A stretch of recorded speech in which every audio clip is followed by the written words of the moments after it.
Sukanya Samriddhi Yojana. So இது என்ன scheme? பெண் குழந்தைகளுக்கு நிதி எதிர்காலத்தை பாதுகாப்பது தான் இந்த ஸ்கீம். அதாவது பெண் குழந்தைகளோட பேர்ல ஒரு சேமிப்பு கணக்கை தொடங்கி அதுல சேமிக்கலாம். அதுக்கு வட்டியும் கொடுப்பாங்க. 8.2% வட்டி கொடுக்குறாங்க.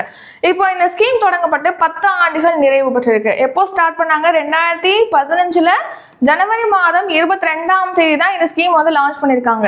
ஹரியானா மாநிலத்தில் பானிபட்ல இந்த ஸ்கீமை தொடங்கி வச்சிருக்காங்க.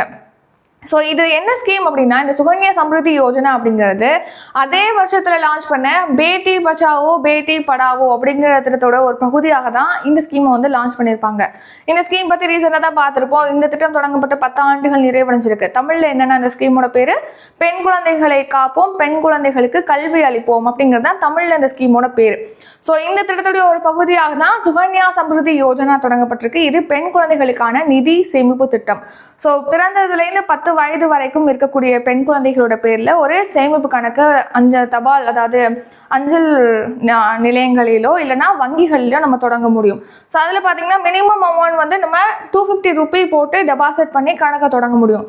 அதிகபட்சமாக எவ்வளோ ரூபாய் வரைக்கும் அந்த வங்கி கணக்கில் வச்சுக்க முடியும் அப்படின்னா 1,50,000 ரூபாய் வச்சுக்க முடியும். குறைந்த வைப்பு தொகை குறைந்தபட்சமாக எவ்வளோ ரூபாய் அதில் வச்சுக்க முடியும்னா 250 ரூபாய் வச்சுக்க முடியும்.